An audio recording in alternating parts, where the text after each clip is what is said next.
안녕하세요, 캐치돈입니다. 이번 영상에서는 지난번 저품질 원리에 이어 저품질의 종류, 확인법에 대해 알려드리도록 하겠습니다. 지난번 저품질 원리에 대해 배우면서 막막함을 느끼시는 분들이 많으리라 생각합니다. 블로그로 수익을 창출하기 위해서는 광고성 포스팅을 작성해야 하는데 네이버가 싫어하는 컨텐츠라 어떻게 해야 하지? 라는 생각이 들었을 텐데요. 다행히 네이버에서도 저품질을 단 한 번의 실수로 주는 것이 아닙니다.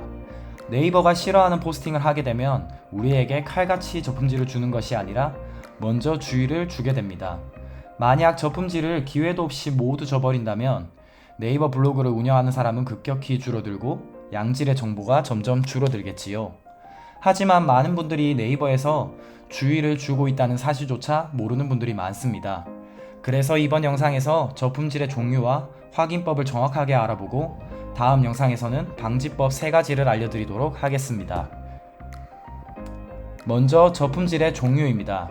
저품질의 종류는 포스팅 저품질과 블로그 저품질 두 가지로 나뉘게 됩니다. 네이버가 싫어하는 컨텐츠를 포스팅하면 앞서 언급했던 것처럼 바로 블로그에게 저품질을 먹이는 것이 아닙니다. 먼저 포스팅에 대해 노출이 되지 않도록 저품질을 먹이고 횟수가 많아지면 블로그에게 저품질을 주는 것인데요. 쉽게 생각해서 저품질 오는 과정은 점수제라고 생각하는 것이 좋습니다. 예를 들어 처음 블로그를 개설하면 0점부터 시작을 합니다. 알고리즘에 맞게 순수 정보성 포스팅을 작성하면 플러스 1점을 얻습니다. 네이버가 싫어하는 포스팅을 작성하면 마이너스 3점을 얻습니다. 그래서 0점 이하로 내려가게 되면 저품질이 오는 것입니다. 이러한 원리에 의해 저품질 방법을 정확하게 모른다면 정보성 포스팅과 광고성 포스팅을 적절히 섞어주는 것이 좋습니다. 정보성 포스팅 5개, 광고성 포스팅 1개와 같은 형식으로 말이지요. 여기서도 예시로 드는 개수 기준이지 정확하게는 알 수 없습니다. 예를 들어 포스팅마다 마이너스 1점, 마이너스 3점 등 알고리즘이 심각성을 판단하여 점수를 각기 다르게 주는 형태이기 때문입니다. 자, 그럼 자신의 블로그 포스팅이 저품질을 당했는지를 알아야겠지요. 바로 포스팅 저품질 확인하는 방법을 알아보겠습니다. 포스팅 저품질 확인은 큰 따옴표 검색을 이용하시면 됩니다. 방법은 매우 간단합니다. 큰 따옴표 사이에 자신이 포스팅한 글의 제목을 넣는 것인데요. 제가 과거에 작성했던 포스팅으로 예를 들어 보겠습니다. 영상에서 보이는 것과 같이 포스팅 제목이 보이실 거예요. 제목을 복사해준 뒤 네이버 검색창으로 이동합니다. 큰 따옴표를 열고 복사해준 제목을 붙여넣기 합니다. 다시 큰 따옴표를 입력해 닫아준 뒤 검색을 클릭합니다. 위와 같이 자신의 포스팅만 검색되는 것을 볼 수 있습니다.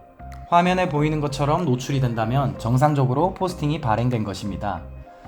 만약 포스팅이 저품질에 걸려 노출이 되지 않는다면 다음과 같이 검색 결과가 보이지 않을 것입니다. 이는 저품질 원리에서 알려드렸다시피 네이버가 싫어하는 컨텐츠로 제재를 받았다고 볼 수 있습니다. 빠르게 삭제를 하거나 문제되는 부분을 수정해야 저품질 손해를 최소화할 수 있습니다. 네이버에서는 알고리즘이 저품질 포스팅을 거르는 기준을 모두 공개하고 있지는 않습니다. 만약 공개하게 된다면 광고성 포스팅을 작성할 때 해당 부분만 피해서 글을 쓰기만 하면 되기 때문이지요. 그래서 광고성 포스팅을 작성하면서 저품질에 걸리지 않는 방법을 알기 위해서는 2가지 방법밖에는 없습니다. 첫 번째는 직접 여러 블로그로 글을 써보고 저품질을 먹어보며 테스트를 하는 것입니다. 두 번째는 첫 번째 방법을 계속해서 테스트하는 사람에게 노하우를 배우는 것이지요. 제가 이번만큼은 시리즈로 영상을 제작하며 특별히 강조하는 이유입니다. 계속해서 광고 의뢰를 받으면서 저품질 방지법을 꿰뚫고 있는 사람에게 배우지 않는 이상 계속해서 포스팅 저품질 확인법을 통해 방지법을 찾아야 합니다. 이 점을 꼭 명심하시고 1편과 2편은 여러 번 보시는 것을 권해드립니다. 다음은 블로그 저품질 확인법을 알아보겠습니다. 포스팅 저품질을 몇 번씩 먹으면 완전한 저품질, 즉 블로그가 저품질에 걸려버리는데요. 간혹 저품질을 탈출하는 사례가 있긴 하지만 워낙 힘들기 때문에 차라리 새롭게 개설하는 것이 낫습니다. 강의를 들으시는 분들 중에서 간혹 블로그가 저품질에 걸린지도 모르고 노출이 되지 않는 포스팅을 계속해서 작성하시는 안타까운 분들도 계셨는데요. 글을 꾸준히 쓰는데도 일방문자가 너무 없으시다면 꼭 테스트를 해보시길 권해드립니다. 블로그 저품질 확인법은 두 가지가 있습니다. 첫 번째는 특정 유료 사이트를 통해 정확하게 진단하는 방법입니다. 두 번째는 포스팅을 할 때마다 큰 따옴표 검색법을 사용하는 것입니다. 첫 번째 방법은 가장 정확하면서 캐치동 강의에서 공개하고 있는 방법인데요. 블로그 저품질 확인 용도로만 본다면 두 번째 방법으로도 충분하기 때문에 넘어가도록 하겠습니다. 두 번째 방법은 포스팅 저품질 확인법인 큰 따옴표 검색법을 이용하는 것인데요. 광고성으로 의심받는 포스팅이 아닌 정보성 또는 일상 포스팅을 작성합니다.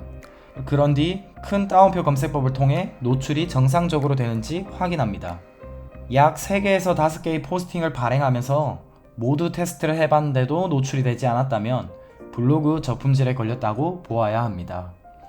사실 블로그를 꾸준하게 운영하고 있으면서 일방문자가 300명 이상 정도 되시는 분들은 저품질에 걸렸을 때 바로 느낄 수 있습니다.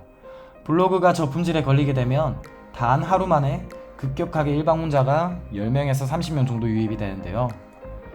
정말 안타까운 상황이지만 새롭게 블로그를 개설하는 것이 최선의 선택이라고 할 수 있습니다.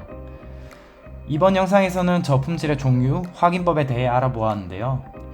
1편과 함께 보신 분들은 점점 저품질 메커니즘이 이해되리라 생각이 듭니다. 다음 영상에서는 저품질 시리즈 마지막 3편으로 방지법 3가지를 공개하도록 하겠습니다. 그럼 다음 영상에서 뵙겠습니다.